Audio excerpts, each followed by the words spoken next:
అందరికీ నమస్కారం. నేను మీ Sunitha. Welcome to Sashi TV. ఈ రోజు ప్రస్తుతం మనతో పాటు ప్రముఖ ఆస్ట్రాలజర్ గణపతి దత్తాత్రేయ స్వామి ఉపాసకులు మురళీధర్ శర్మ గారు ఉన్నారు. ఆయనతో మాట్లాడదాం. నమస్కారం గురుగారు. మహాదేవ్. సో ఇప్పుడు రాబోయే రోజుల్లో వరలక్ష్మి పూజ రాబోతుంది. సో చాలా మంది చాలా హడావుడి చేస్తారు. ఈ పూజలకు సంబంధించి చాలా గ్రాండ్ గా చేసుకుంటారు ఆడవాళ్ళందరూ కూడా.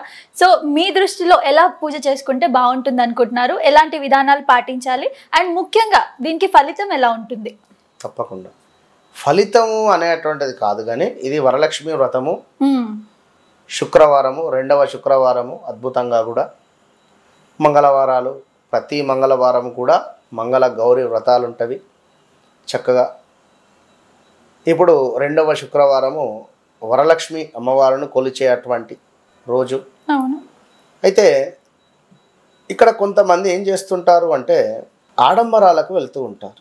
అంటే ఎట్లా అంటే ఒక దగ్గర మేము చూసాము, చక్కగా కూడా అమ్మవారు కలశ స్థాపన, పట్టు చీర కట్టి అమ్మవారికి బంగారు నగలు పెట్టి, సరే పెట్టండి, కానీ మన స్తోమత చూసుకొని మనం ముందుకు వెళ్ళాలి. అయితే ఇక్కడ వెనుకటి కాలంలో జనరల్గా చక్కగా కూడా పసుపుతో గౌరమ్మని చేసుకొని ఒక తమలపాకు పైన పెట్టుకొని అమ్మవారి యొక్క ధ్యానం చెప్పుకొని 108 నామాలు ఏవైతే ఉన్నాయో అమ్మవారి 108 నామాలు చదువుకొని కథ, ఆ యొక్క కథ అనేటువంటిది చదువుకుంటూ ఉంటారు. ఈ కథలో మొత్తము విషయం ఏమిటి అంటే భర్త యొక్క ఆయుష్కు సంబంధించింది కనుక ఇంత 10 నిమిషాలు ఉంటుంది ఆ కథ, అంతే. ఓకే. ఇంతే సింపుల్. కథ అయిపోయిన తర్వాత నోములు అంటే ఎవరైనా ఉంటే వాయినం ఇచ్చుకుంటారు.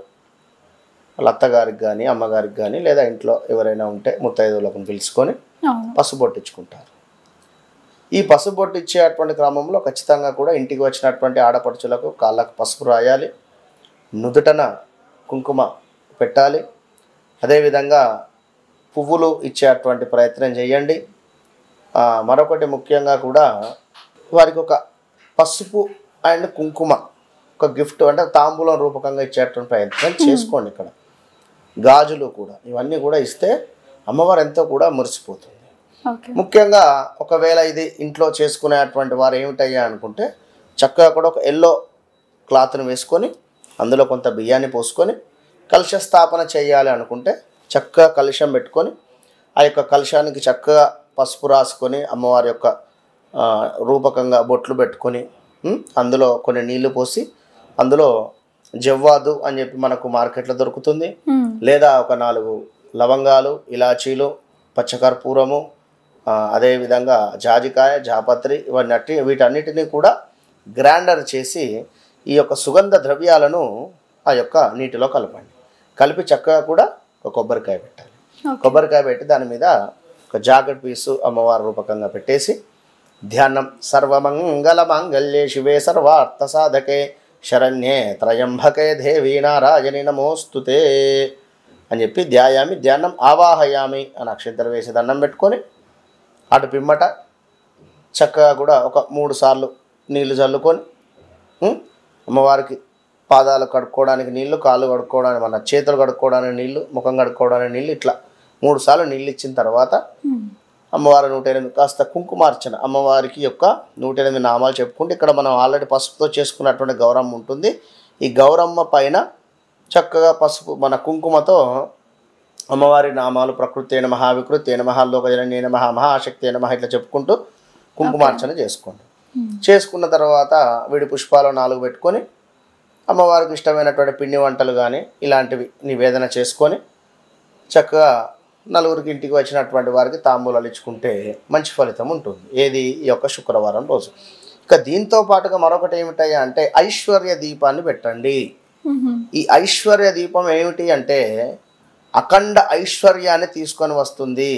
ఈ వరలక్ష్మి శుక్రవారం రోజు గనుక మీరు ఈ యొక్క ఐశ్వర్య దీపాన్ని ధరించినట్టయితే మీకుండేటువంటి ప్రతి కోరిక కూడా నెరవేరుతుంది 100% కూడా.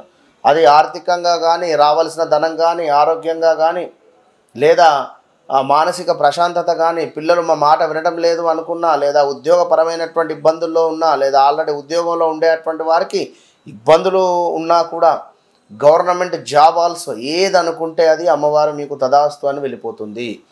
ఇక్కడ ఆ రోజు ఎంతో ప్రశాంతంగా ఉండాలి. ఖచ్చితంగా కూడా ఇంట్లో ఎలాంటి గొడవలు కానీ ఉండరాదు. అదేవిధంగా ఇంట్లో సింక్ వద్ద ఆ రోజు చాలా ఫ్రెష్గా ఉండాలి. గ్యాస్ ఉండేటువంటి ప్రదేశంలో కానీ ఇవన్నీ కూడా తిన్న బోళ్ళుగా తిన్నటువంటి ఆ యొక్క ప్లేట్స్ కానీ ఆ యొక్క ఏవైతే ఉంటాయో పాత్రలు అంతా అక్కడ పాడేసి చిందరగోళంగా మాత్రం చేయకూడదు. ప్రశాంతంగా ఉండండి. ఉప్పు, రాళ్ళ ఉప్పుని ఇంటికి తెచ్చుకోండి. గురువారం రోజే ఈ మట్టి ప్రమిదలు ఒక 2 తెచ్చుకోండి, అరచేయంతవి. ఇందులో రాళ్ళ ఉప్పును పోసి ఒక 2 చిన్న మట్టి ప్రమిదలు దాని మీద పెట్టేసి అందులో ప్యూర్ ఆవు నెయ్యి పోసి 3 వత్తులు వేసి దీపారాధన చేయండి. ఈ 3 వత్తులను కలిపే సందర్భంలో మనకు కమలాలు ఉంటవి, కమలం పువ్వు కింద తొడిమ ఉంటుంది. ఆ యొక్క తొడిమ నుండి చుంచితే అందులో నుంచి కాస్త పత్తి వస్తుంది. ఈ పత్తిని తీసి ఈ 3 వత్తులకు కూడా కలిపి మీరు దీపారాధన చేయండి. ఇదే ఐశ్వర్య దీపము. ఇటు 4 ఇటు 4 మొత్తం 8 ఉండాలి మట్టి ప్రమిదలు, 4 పెద్దవి 4 చిన్నవి. ఇవి పెట్టి శ్రీ సూక్తము లేదా కనకదార స్తోత్రము లేదా లక్ష్మీ అమ్మవారి యొక్క 108 నామాలు ఎవరైతే చదువుతారో ఖచ్చితంగా అద్భుతమైనటువంటి ఫలితం ఉంటుంది. 100%. సమయం ఏంటి? పొద్దున్నే చేయాలి. ఇక వరలక్ష్మి వ్రతం కాగానే ఇవి లక్ష్మీ దీపాలు పెట్టేసి వరలక్ష్మి వ్రత కథ చదువుకోండి. చదువుకున్న తర్వాత కనకదార స్తోత్రం చదవండి. గురుగారు, థ్యాంక్ యూ సో మచ్, చాలా బాగా చెప్పారు.